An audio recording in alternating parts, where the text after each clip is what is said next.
سيدنا محمد وعلى آله وسلم رب اشرح لي صدري ويسر لي أمري واحلل عقدة من لساني يفقهوا قولي رب زدني علما وصلي سيدنا محمد وعلى سيدنا محمد وعلى آله وسلم. السلام عليكم ورحمة الله تعالى وبركاته. الحمد لله رب العالمين والصلاة والسلام على سيدنا المرسلين وعلى آله وأصحابه أجمعين.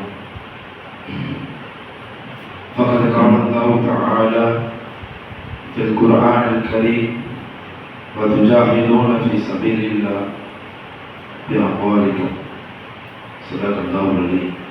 وقال نبينا محمد المصطفى صلى الله عليه وسلم في حديث الشريف استبشر أهل السماء بإسلام أمة صدق رسول الله صلى الله عليه وسلم. எல்லா புகழும் புகழ்ச்சியும் படைத்த ஒருவனுக்கே உரித்தார்கள். சலாத்தும் சலாமும் கற்பனை நாயகம் முஹம்மது முஸ்தபா ஸல்லல்லாஹு அலைஹி வஸல்லம் அவர்களின் மீதும் அவர்களை பின்பற்றிக் கொண்டிருக்கக்கூடிய இந்த ஜும்மா நன்னாளில் இங்கு வீற்றிருக்கக்கூடிய நம் அனைவர்களின் மீதும் நின்று நிலவற்றுமாக. ஆமீன். அல்லாஹ் சுப்ஹானஹு வ தஆலா மாபெரும் கிருபையினால் பல இன்னல்களையும் பல சோதனைகளையும் பல வேதனைகளையும் பல கஷ்டங்களையும் தாண்டி இறைவனுடைய கிருபையால் நாம் அனைவரும் என்று அமைந்திருக்கின்றோம். அல்ஹம்துலில்லாஹ். நம் வாழ்க்கையிலும் நம் நேரங்களுக்கு எத்தனையோ சோதனைகளை நம் வாழ்க்கையில் பட்டிருப்போம். அது அல்லாஹ் சுப்ஹானஹு வ தஆலா உதவியினாலும் பிற துஆவினாலும் அதை கடந்து இன்றளவு நம்முடைய வாழ்க்கையை இறைவன் சீராகவும் சிறப்பாகவும் நம்மில் பல பேருக்கு நம்ம அனைவருக்கும் அல்லாஹ் அமைத்திருக்கின்றான், அமைத்திருக்க வேண்டும். ஆமீன். அதன் அடிப்படையில் நம்முடைய வேதனையும் நம்முடைய வரலாற்றையும் கடந்து எத்தனையோ நபர்களுடைய வரலாற்றை இந்த துனியா அழைத்துவிட்டது. இந்த உலகம் எத்தனையோ பேருடைய வரலாறுகளையும் எத்தனையோ பேருடைய வேதனைகளையும் எத்தனையோ பேருடைய சோதனைகளையும் இந்த உலகமும் இந்த உலக மக்களும் அனைத்தையும் மறைத்து விட்டார்கள். காலங்கள் மாற மாற ஒவ்வொரு சூழ்நிலைகளும் வேறுபட காலங்கள் மாறிக்கொண்டேதான் இருக்கும். வரலாற்றும் திருத்தப்பட்டு கொண்டேதான் இருக்கும். ஒவ்வொருடைய மனிதனுடைய வரலாறும் அவர் காலம் சென்றதற்கு பின்னால் அது பேசப்படாது, அது இருப்பதில்லை. காரணம், வரலாற்றை மதிக்காத சமூகமாக ஒவ்வொரு சமூகம் இருந்து கொண்டிருக்கிறது. அதன் அடிப்படையில் எத்தனையோ வரலாற்றுகளை கேள்விப்பட்டிருப்போம், எத்தனையோ வரலாற்றுகளை கேட்டிருப்போம், எத்தனையோ வரலாற்றை பார்த்திருப்போம், எத்தனையோ வரலாற்றை படித்திருப்போம். ஆனால் அனைத்து வரலாறுகளும் எல்லா வரலாறுகளும் ஒரு அத்தாட்சியாக மாறாது, ஒரு சரித்திரமாக மாறாது. எத்தனை வரலாறுகள் இருக்கின்றது, ஒவ்வொரு நபிமார்களுடைய வரலாறு இருக்கின்றது, எத்தனை சஹாபாக்களுடைய வரலாறு இருக்கின்றது. எல்லா வரலாற்றையும் எடுத்து பார்த்தால் அனைவரும் சரித்திரசாலியாக பார்க்க முடியாது. அனைத்து வரலாறு பேசப்படவில்லை, எல்லா வரலாறுகளும் சரித்திரமாக ஆக்கப்படவில்லை. அந்த சரித்திரம், ஆனால் அந்த சரித்திரத்தையும் அந்த வரலாற்றையும் நாம் கற்பதற்கு நமக்கு நேரம் இல்லை.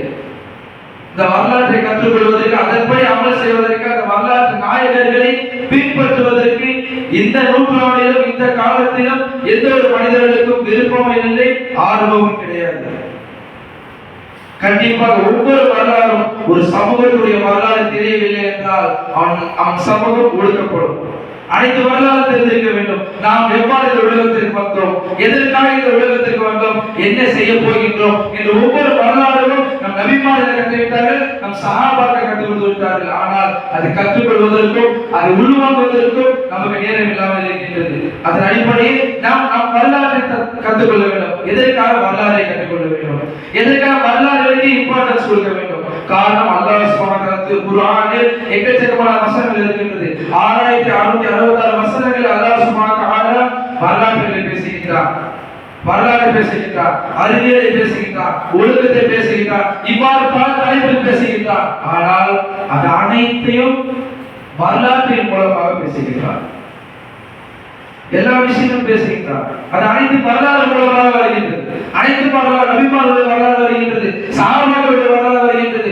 அனைத்து இந்த நபி இவ்வாறு இருந்தார்கள். மூசா அலைஹிஸ்ஸலாம் வரலாறு பேசப்படுகின்றது, அங்க ஒழுக்கமும் கண்ணியமும் கற்பிக்கப்படுகின்றது.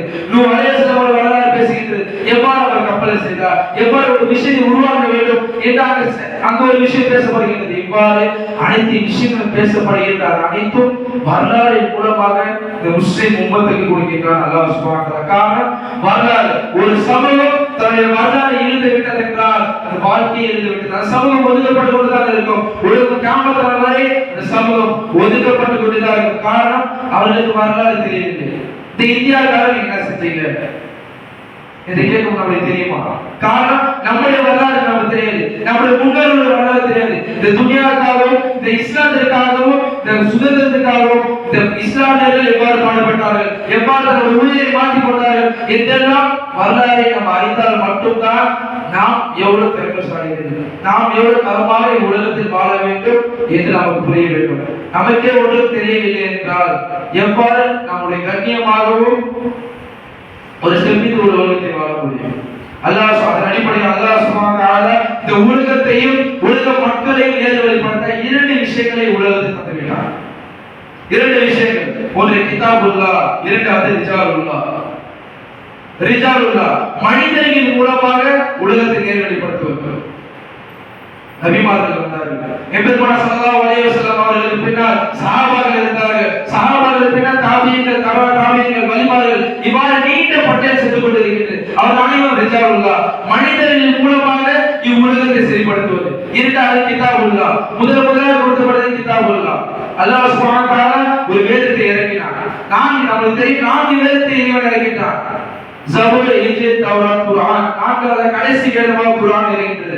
இது 4 வேதமும் மனிதர்களை சீர்திருத்த வேண்டும், மனிதர்களை ஒழுங்குபடுத்த வேண்டும். அனைத்து மக்களும் நான் கொடுத்த ஃபார்முலாவை வைத்து, நான் கொடுத்த தியரியை வைத்து நான் சொன்னது போல உலகத்தை நடந்து கொள்ள வேண்டும். அதன் அடிப்படையில் தான் கிதாபுல்லாஹ் உலக முஸ்லிம்கள் அனைவரும் கையிலும் இருக்கிறது. ஒரு கிதாப் என்றால் அது கிதாபுல்லாஹ் மட்டும்தான், குர்ஆன் மட்டும்தான். எத்தனை கிதாபுகள் வந்து விட்டது, எத்தனை மாற்றங்கள் செய்யப்பட்டது. ஆனால் 1000 ஆண்டுகள் கழிந்தும், எத்தனை நூற்றாண்டுகள் கழிந்தும் இன்றளவும் ஒரு சிறு புள்ளி அளவு ஒரு ஹரக்கத்தும் மாறாத ஒரு கிதாப் இருக்கிறது என்றால் அது குர்ஆன். அதை தவிர வேறொன்றும் சாத்தியமே ஆகல. குர்ஆன் மட்டும்தான். இன்றளவும் ஒவ்வொரு எடிஷனும் இப்பதான் குர்ஆன் இப்பதான் ஒரு புக்கை வெளியிடுவாங்க. நார்மலா ஒரு புக்கை இப்பதான் வெளியிடுறாங்க. அடுத்த எடிஷன்ல அதை மாத்துவாங்க, இன்னொரு காப்பி போடுவாங்க, அடுத்த எடிஷன்ல மாத்துவாங்க. இந்த கருத்து இதுல சரியில்லை, இந்த கருத்து கொஞ்சம் சேர்த்தா நல்லா இருக்கும் என்றெல்லாம் ஒவ்வொரு கருத்துகளையும் ஒவ்வொரு ஹரக்கத்திலையும் பிரிப்பார்கள், ஒவ்வொரு எழுத்துக்களையும் நீக்குவார்கள். ஆனால் இன்று வரையிலும் மாறாத, மாற்ற முடியாத, யாராலும் மாற்ற இயலாத ஒரு புத்தகம் இருக்கிறது என்றால் அல் குர்ஆன் என்பதை தவிர வேறு ஒன்றுக்கு சாத்தியமே கிடையாது. அதன் மூலியமாக, குர்ஆனின் மூலியமாக அல்லாஹ் சுப்ஹானஹு வ தஆலா இவ்வுலக மக்களையும் இவ்வுலகத்தில் நேர்படுத்த நாடினார். குர்ஆன் எத்தனை பேரை முஸ்லிம் ஆக்கி உள்ளது? குர்ஆனை வைத்து மட்டும் நாம் முஸ்லிமாக கரெக்டாக நடக்க முடியுமா? இவ்வுலகத்தில் குர்ஆனை ஒருவர் படிக்கிறார் என்றால் குர்ஆனை படித்து நாம் நேர்வழி காட்ட முடியுமா? அது இருக்குது வெறும் தியரி மட்டும்தான், வெறும் ஃபார்முலா மட்டும்தான், ஒரு கருத்து அவ்வளவுதான். அதை புரிய வைப்பது யார்? அதை உலக மக்களை எடுத்து சொல்வது யார்? அல்லாஹ் சுப்ஹானஹு வ தஆலா ரிட்டன் எழுதப்பட்ட ஒரு புத்தகம் குர்ஆன் என்றால் நடமாடும் குர்ஆன், பிராக்டிகலாக ஒரு குர்ஆனாக இறக்கப்பட்டவர்கள் எம்பெருமானார் முஹம்மது முஸ்தபா ஸல்லல்லாஹு அலைஹி வஸல்லம் அவர்கள். எழுத்து வடிவில் ஒரு புத்தகம் வந்துவிட்டது, அதை செயல்படுத்தவில்லை. எவ்வாறு இந்த குர்ஆன் கூறப்பட்டிருக்கிறது?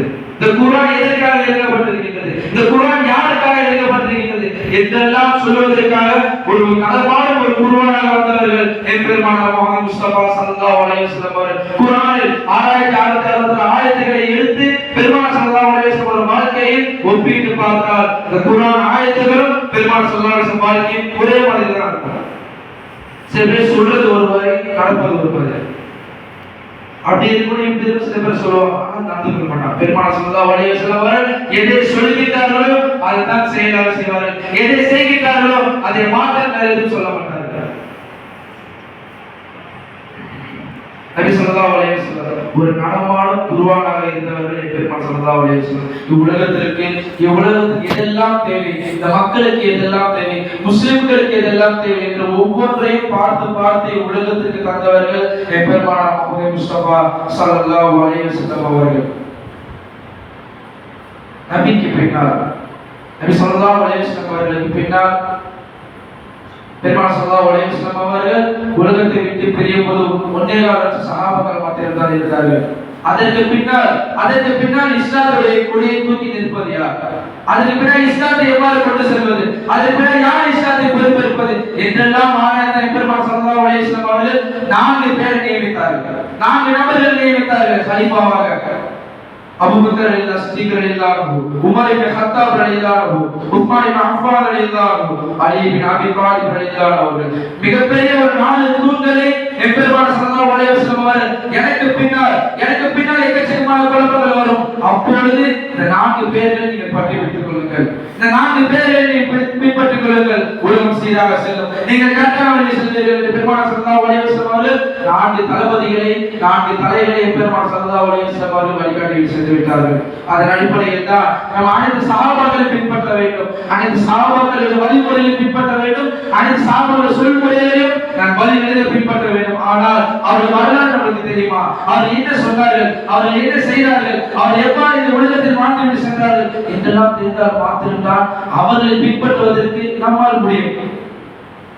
பல நபர்களுக்கு சஹாபாக்கள் என்றால் யார் என்று கேட்கும் அவளை நிலையில் இந்த உலக முஸ்லிம்கள் சென்று கொண்டிருக்கிறார்கள். காரணம் அவர்களுக்கு ஆர்வமும் இல்லை, நேரமும் இல்லை. சஹாபாக்களை தெரிந்து கொள்ள, சஹாபாக்கள் வரலாறை தெரிந்து கொள்ள எக்கச்சக்கமான சஹாபாக்கள் ஒவ்வொரு வழிமுறையை பின்பற்றுகிறார்கள். எக்கச்சக்கமான சஹாபாக்களுடைய வழிமுறையை பின்பற்ற ஒவ்வொரு மக்களுக்கும் நேரம் இல்லாமல் இருக்கின்றது. அதன் அடிப்படையில் அந்த 4 வரிசையில் முக்கியமான ஒரு நபர் இஸ்லாத்தை பார்ப்பதற்கு மிகப்பெரிய ஒரு முயற்சி எடுத்தவர் ஒரு நபர். பெரும் தலைவர்களுடைய நாவிலும் அவர்கள் பேர் உதிக்காமல் செல்வதில்லை. எத்தனை தலைவர்கள் வந்திருக்கிறார்கள், பெரும் தலைவர்கள் வந்திருக்கிறார்கள், ஆனால் அவர் பேர் உச்சரிக்காமல் ஒரு தலைவரும் சென்றதில்லை. சுவனத்தை முன்னதாகவே புக் செய்தவர். வாழும்போதே சுவனங்களுக்கு புக் செய்யப்பட்டது என்று பெருமானார் ஸல்லல்லாஹு அலைஹி வஸல்லம் நாவின் மூலமாக சொல்லப்பட்டது. பெருமானாருடைய வார்த்தை, எனக்கு பின்னால் நபி வரமாட்டார்கள், எனக்கு பின்னால் ஒரு நபியும் வரமாட்டார்கள். அப்படி வந்தால் இவரை தவிர யாரும் வரமாட்டார். நபியை பாடி எனக்கு பின்னால் நபி இல்லை. ஒரு கால் வந்தால் ஒருவேளை ஒரு நபி வரணும்னா இவரை தவிர யாரும் வர முடியாது என்று கூறப்பட்டார்கள். அவர் வாக்கு, ஒவ்வொரு வார்த்தை, ஒவ்வொரு சொல்லும் இதன் வசனமாக இறங்கியது அவருடைய வார்த்தை. அவர் ஆட்சி இப்போது வரை பேசப்படுகின்றது. அவர் செய்த மிகப்பெரிய ஒரு ஆட்சி இப்போது வரை இன்றளவும் பேசப்பட்டுக் கொண்டிருக்கின்றதா?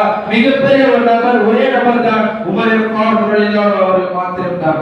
அவர் பேர் தவிர சொல்ல முடியாது. இஸ்லாத்திற்கு மிகப்பெரிய ஒரு ஆட்சி முறையையும் ஒரு ஒழுக்க நடைமுறையையும் விட்டு சென்றவர் உமர் அவர்கள். நீதத்திற்கு ஒரு உருவம் கொடுக்க வேண்டும். அந்த நீதம் என்ற வார்த்தைக்கு ஒரு உருவம் கொடுக்க வேண்டும் என்றால் முதலில் பெருமானார் ஸல்லல்லாஹு அலைஹி வஸல்லம் என்றால், இரண்டாவது உமர் ஃபாரூக் ரலியல்லாஹு அன்ஹு மாத்திரம்தான். நீதத்துக்கு பேர் போனவர் உமர் ஃபாரூக் ரலியல்லாஹு அவர்கள். அவர் வாழ்க்கை அவர் வரலாறு மிகப்பெரிய ஒரு சரித்திரமாக மாறியுள்ளது. எல்லா வாழ்க்கையும் சரித்திரமாகுது. ஆனா ஒவ்வொரு அவர் வாழ்க்கை மிகப்பெரிய ஒரு சரித்திரமாகவும் மிகப்பெரிய ஒரு ஆட்சி புத்தகமாக மாறியது உமரே பார்வையில்லாத வாழ்க்கை. அந்த அளவிற்கு எவ்வாறு ஆட்சி கொடுக்க வேண்டும், எவ்வாறு ஆட்சி நடைமுறை செல்ல வேண்டும், எவ்வாறு ஒரு ஆட்டு மந்தையை போல செல்லும் மக்களை நேர்வழியில் எவ்வாறு கொண்டு செல்ல வேண்டும் என்ற ஒவ்வொரு முறையும் உமரே பார்வையில்லாத வாழ்க்கையை படித்து நாம் கற்றுக்கொள்ள வேண்டும். அந்த அளவுக்கு ஆட்சி முறையையும் தன்னுடைய ஒழுக்க நடைமுறையிலும் பங்கிட்டவர்கள் உமரே பார்வையில்லாதவர்கள். நாம் கூறலாம், இஸ்லாம் ஒரு அமைதி மார்க்கம், இஸ்லாம் அமைதியாக தான் பரவியது. ஆனால் இஸ்லாம் ஒரு சண்டையின் காரணமாக தான் இஸ்லாம் பெருமளவு பரவியது. ஒரு கோபம் இது மூலமாக தான் இஸ்லாம் பரவியது, இஸ்லாம் வெளிப்பட்டது. நம் அனைவருக்கும் தெரியும் உமரே பார்வையில்லாதவர்கள் இஸ்லாத்துக்கு வருவதற்கு முன்னால் எவ்வாறு இருந்தார்கள். இஸ்லாத்தின் மிகப்பெரிய ஒரு எதிரியாக இருந்தவர்கள் உமரே பார்வையில்லாதவர்கள். இஸ்லாத்தை யாரெல்லாம் எதிர்த்தார்களோ அவர்கள் அடித்தவர்கள் உமரே பார்வையில்லாதவர்கள் அவர்கள். இவ்வாறு இருந்த நிலையில் அது பெருமானார் ஸல்லல்லாஹு அலைஹி வஸல்லம் அவர்கள் துஆ செய்கிறார், யா அல்லாஹ், இரண்டு நபர்களின் மூலமாக இந்த இஸ்லாத்தை விரிவடை செய். ஒன்று உமரே பார்வையில்லாதவர்கள், இரண்டாவது அபூ ஜஹல். மக்களிலே மிகப்பெரிய ஒரு பலத்தை இருக்கக்கூடிய இரண்டு நபர்கள், ஒன்று உமர், இன்னொரு அபூ ஜஹல். இந்த இருவரில் ஒருவரின் மூலமாக இந்த இஸ்லாத்தை பரப்பு. துவா கேட்டார்கள், அல்லாஹ் சுப்ஹானஹு வ தஆலா ஏற்றுக்கொள்கின்றான். ஒரு இஸ்லாத்தை ஏற்கிறார்கள். இஸ்லாத்தை ஏற்பதற்கு முன்னால் மிகப்பெரிய ஒரு நிகழ்வு. கத்தி எடுத்துக்கொண்டு செல்கிறார்கள். பெருமானார் ஸல்லல்லாஹு அலைஹி வஸல்லம் அவர் முஹம்மதுடைய தலையை நான் வெட்டாமல் விட மாட்டேன், முஹம்மது தலையை வெட்டியே தீருவேன் என்று செல்கிறார்கள். உமரே ஃபாரூக் ஒரு கத்தியை வாளை ஏந்தி கொண்டு. அப்பொழுது ஒரு சஹாபி உமரே எங்கே செல்கிறீர்கள்? வாள் எடுத்து எங்க போறீங்க? உமர் வாள் எடுத்து விட்டால் கண்டிப்பாக பெரிய சம்பவமே நடக்க போகிறது, அனைவருக்கும் தெரியும். அப்பொழுது ஒரு சஹாபி கேட்கிறார்கள், உமரே எங்க போறீங்க? வாள் எடுத்து எங்க போறீங்க? அப்ப உமரே சொல்றாங்க, நான் முஹம்மது அவர் கொல்ல போறேன், அவர் தலை சீவ போறேன். உமரே பார்வையாளர் அவர்கள் சொல்கிறார்கள். அப்பொழுது அந்த உமர் என்ற புயல் நேராக பெருமானார் ஸல்லல்லாஹு அலைஹி வஸல்லம் வீட்டுக்கு சென்று விட்டார். மக்கா மிகப்பெரிய ஒரு அழிவை சந்திக்க காரணமாக அந்த புயலை திருப்பி இருக்கிறார்கள். சஹாபி, உங்களுடைய வீட்டில் இஸ்லாத்தை ஏற்றுவிட்டார்கள், உங்களுடைய தங்கை இஸ்லாத்தை ஏற்றுவிட்டார்கள், நீங்க அதை கவனிக்க மாட்டீங்க, பெருமானார் கவனிக்கிறார்கள். சொல்ற ஒரு தாமதம் தான். பெருமானார் ஸல்லல்லாஹு அலைஹி வஸல்லம் வீட்டுக்கு புயல் நேராக திரும்பி ஃபாத்திமா அவருடைய தங்கை அவர் வீட்டில் செல்கிறது. மிகப்பெரிய ஒரு கலவரத்தை உண்டு பண்ணினார்கள். உமர் அவர்கள் தன்னுடைய தங்கையை அடித்து தங்களுடைய கணவரை அடித்து மிகப்பெரிய ஒரு ரத்த காடாக மாற்ற உமர். அப்பொழுது இஸ்லாத்தை ஏற்றுக்கொள்கிறார்கள். தங்கையின் மூலமாக இஸ்லாத்தை ஏற்றுக்கொள்கிறார்கள். உமர் அவர்கள் அங்கிருந்து பரவியது, அங்கிருந்து தொடங்கியது உமர் அவருடைய வாழ்க்கை. அங்கிருந்து பெரும் மிகப்பெரிய ஒரு முஸ்லிமாக, மிகப்பெரிய ஒரு முஸ்லிம் சீர்திருத்தமாக உமர் அவர்கள் தன் வாழ்க்கையை அமைத்துக் கொண்டார். எப்பொழுது வாள் ஏற்றப்பட்டதோ, எப்பொழுது கோபம் வீழ்ந்ததோ, அந்த கோபத்தின் மூலமாக, அந்த கொலை முயற்சியின் மூலமாக இஸ்லாம் மிகப்பெரிய ஒரு காரணத்தை உண்டு பண்ணியது உமர் ஃபாரூக் ஒரு கோபம் மட்டும்தான். இஸ்லாம் உமர் ஃபாரூக் அவர்களை ஏற்பதற்கு முன்னால் வெறும் 39 பேர் தான் இருந்தாங்க.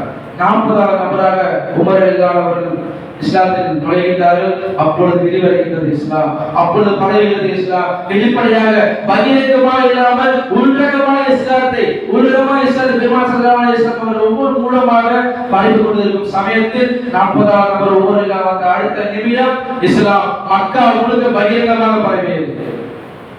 காரணம், அல்லாஹ் தேர்ந்தெடுத்து விட்டான். உமர் அவர்களையே அல்லாஹ் தேர்ந்தெடுத்து விட்டான். அதன் மூலமாக இஸ்லாம் பரவியது.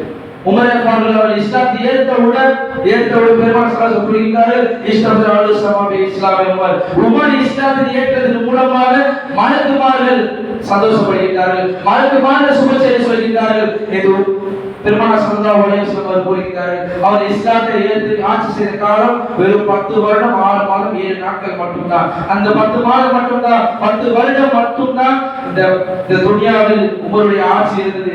மொத்தம் 22 சதுர கிலோமீட்டருடைய ஆட்சி உமர் அவர்களுடைய ஆட்சியாக இருந்தது. எத்தனை நபர்கள் நாடு பிடிக்கிறார்கள், கோட்டையை பிடிக்கிறார்கள். ஆனால் அது காலப்போக்கில் மறைந்திருக்கும். காலப்போக்கில் இன்னொரு நபர்கள் எடுத்துக்கொள்வார்கள். ஆனால் இன்று வரையிலும் உமர் அவர்கள் 22 சதுர கிலோமீட்டர் பிடித்த ஆட்சி முறை இன்றாலும் முஸ்லிம்கள் மட்டும்தான் இருக்கிறது. காரணம், காலங்கள் செல்ல செல்ல மாறாமல் அவருடைய பயமும் அவருடைய ஆட்சி முறையும் காலம் சென்றும் காலம் கழிந்தும் பேசப்பட்டு கொண்டுதான் இருக்கிறது, மதிக்கப்பட்டு கொண்டுதான் இருக்கிறது. இன்னும் எத்தனையோ இஸ்லாமிய நாட்டில் உமருடைய ஆட்சி வர வேண்டும், உங்களுடைய ஆட்சி நடக்க வேண்டும் என்று பல முஸ்லிம்கள் எதிர்பார்த்து கொண்டுதான் இருக்கிறார்கள். உமரே ஃபாரூக் ஆட்சி காலம் எத்தனையும் காப்பீர்கள், எத்தனை காப்பீர்கள் எடுத்துக் கொண்டார்கள். உமருடைய படை இங்க வந்துடாதா, உமருடைய ஆட்சி இங்க வந்துடாதா, நாம் உமருடைய போயிட மாட்டோமா? இந்த எத்தனையோ மக்கள் நடத்த காலங்கள் உண்டு. பெருமானார் ஸல்லல்லாஹு அலைஹி வஸல்லம் சொன்னார்கள், இந்த 4 வேளைகளை பின்பற்றுங்கள், இந்த 4 கலிமா வேளைகளை பின்பற்றுங்கள், கண்டிப்பாக உங்கள் வாழ்க்கை சிறப்பாக இருக்கும். நீங்கள் நேர்வழி சென்று கொண்டுதான் இருக்கின்றீர்கள். ஆனால் அந்த சஹாபாக்களுடைய வரலாறை பின்பற்றுகின்றோமா? சஹாபாக்களுடைய வரலாற்றை தெரிந்து கொள்ள ஆசை வைத்திருக்கின்றோமா? சிறிதளவு சிந்தித்து பார்க்க வேண்டும். ஏன் உமர் அவர்களுடைய ஆட்சி முறையையும் அவர் ஒழுக்க நடைமுறையிலும் இன்றளவு பேசப்பட்டு கொண்டிருக்கிறது. The most powerful and discipline ruler in the world. நம்ம கூகுள் சர்ச் பண்ணி பார்த்தா பெருமானார் ஸல்லல்லாஹு அலைஹி வஸல்லம் வருவார்கள். இரண்டாவதாக உமர் அவர்கள் வருவார்கள். ஒவ்வொரு சஹாபியும் ஒவ்வொரு முறையை சாதித்து விட்டார்கள். ஒவ்வொரு சஹாபியும் ஒவ்வொரு முறையிலும் மிகப்பெரிய ஒரு தாக்கத்தை உண்டாக்கி விட்டார்கள். காலித் பின் வலீத் ரலியல்லாஹு அன்ஹு இன்று வரையிலும் தன்னுடைய வாழ்நாள் முழுக்க ஒவ்வொருவராலும் தோற்கடிக்கப்படாத ஒரு கமாண்டர், ஒரு தளபதி என்றால் உமர் காலித் ரலியல்லாஹு மட்டும்தான் வருவார்கள். நாம் போனில் போட்டு பார்த்தா தெரியும், தி அன்டிபீட்டபிள் கமாண்டர் இன் தி வேர்ல்ட் என்று போட்டு பார்த்தால் காலித் ரலியல்லாஹு மட்டும்தான் வருவார்கள். இவ்வாறு ஒவ்வொரு சஹாபாக்களும் எவ்வாறு உலகத்தில் வாழ வேண்டும், எதற்காக உலகத்தில் படைக்கப்பட்டோம், நாம் அல்லாஹ்வுக்காக தான் படைக்கப்பட்டோம், இந்த அல்லாஹ்வுக்காக தான் இந்த வாழ்க்கை அமைத்துக் கொள்ள வேண்டும் என்று சொல்லிவிட்டும் வாழ்ந்துவிட்டும் சென்று விட்டார்கள். ஆனால் நாம் எந்த அளவுக்கு பின்பற்றுகின்றோம், எந்த அளவுக்கு வாழ்க்கையை நாம் அமைத்துக் கொள்கின்றோம் என்று நாம் தான் சிந்தித்து பார்க்க வேண்டும். உமரின் ஆட்சி ஒவ்வொரு பொருளிலும் அவர் ஆட்சி வெளிப்பட்டது, அவர் நீளம் வெளிப்பட்டது. ஒரு நாள் உமரை பார்வையில்லாத அவர்கள் ஆடை அணிந்து கொண்டிருப்பார்கள், ட்ரெஸ் போட்டு இருப்பாங்க. அப்ப காவலாளி ஒருவர் கூறுவார், உமர் இல்லாதவர்களே, தன்னுடைய வயிற்றுமாலிருந்து ஒரு ஆடு தப்பிச்சு போச்சு, ஒரு சின்ன ஆடு தப்பிச்சு போச்சு, எங்க போச்சுன்னே தெரியல, நாங்க தேடி பார்த்தா கிடைக்கல. உமர் இல்லாதவர்கள் அறகுறையாக செருப்பு கூட அணியாமல் வீட்டை விட்டு கிளம்புகிறார்கள் அந்த சிறிய ஆட்டை தேடுவதற்காக. பாலைவனம் எவ்வளவு கடுமையான பூமி, சூடான பூமி, செப்பல் போடாமல் செருப்பு அணியாமல் உமர் அலிலானவர் அந்த சிறிய ஆட்டை தேடி சுத்திக்கிட்டார்கள்.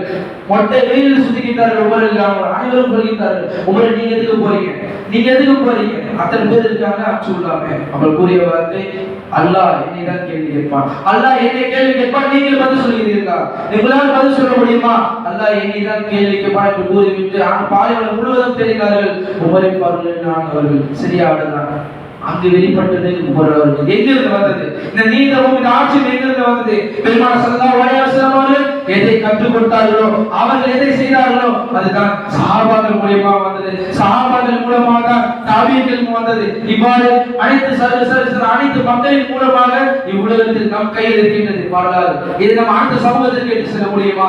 நாம் அந்த சமூகத்தை எடுத்து செல்ல தயாராக இருக்கின்றோமா? நாம் எவ்வாறு இருக்க வேண்டும்? நாம் இந்த உலக மக்களை, இந்த அடுத்த மக்களுக்கு எவ்வாறு கொண்டு செல்ல வேண்டும்? நம்முடைய வரலாற்றை இது ஒவ்வொரு நாளும் சிந்தித்து பார்க்க வேண்டும்.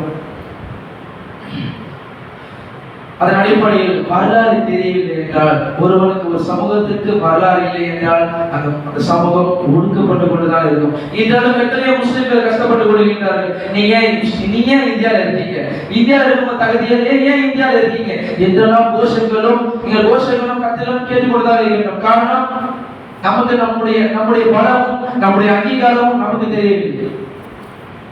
நமக்கு தெரியும், இந்த உலகத்தில் இந்தியாவில் வாழ்வதற்கு மிகப்பெரிய ஒரு தகுதி வாய்ந்தவர்கள் முஸ்லிம்கள் தான். முஸ்லிம்கள் மட்டும்தான் இந்தியாவில் வாழ தகுதியானவர்கள். அது அடிப்படையில் தான் நம்முடைய வழிபாடு, நம்முடைய முன்னோர்களும் இந்த உலகத்திற்கு, இந்த இந்தியாவுக்காக பாடுபட்டவர்கள் அனைவரும் பாடுபட்டவர்கள் தான். பெருமானார் ஸல்லல்லாஹு அலைஹி வஸல்லம் அவர்கள் கூறினார்கள், எப்போது என் சுன்னத்துகள் லேசாக வெளிப்படுகின்றதோ, எப்போது என் சுன்னத்துகள் சுன்னத்து தானே எப்போது வெளிப்படுகின்றதோ அன்று முஸ்லிம்கள் சருகுவார்கள், அங்கு முஸ்லிம்கள் சருகுவார்கள். இப்படிதான் இப்ப எத்தனை நபர்கள் வெறும் சுன்னத்து தானே எதிரி செய்யணும், வெறும் நார்மலான சுன்னத்து தானே எதிரி செய்யணும். நம்ம அனைவருக்கும் தெரியும், புதைப்பார்கள் இல்லாதவர்கள் வரலாறு. அனைவரும் வெஸ்டர்ன் ஸ்டைல்ல சாப்பிட்டு இருக்காங்க, இல்ல டைனிங் டேபிள் வச்சு சாப்பாடு கீழே செஞ்சுக்கிட்டு ஸ்பூன்ல சாப்பிட்டு இருக்காங்க.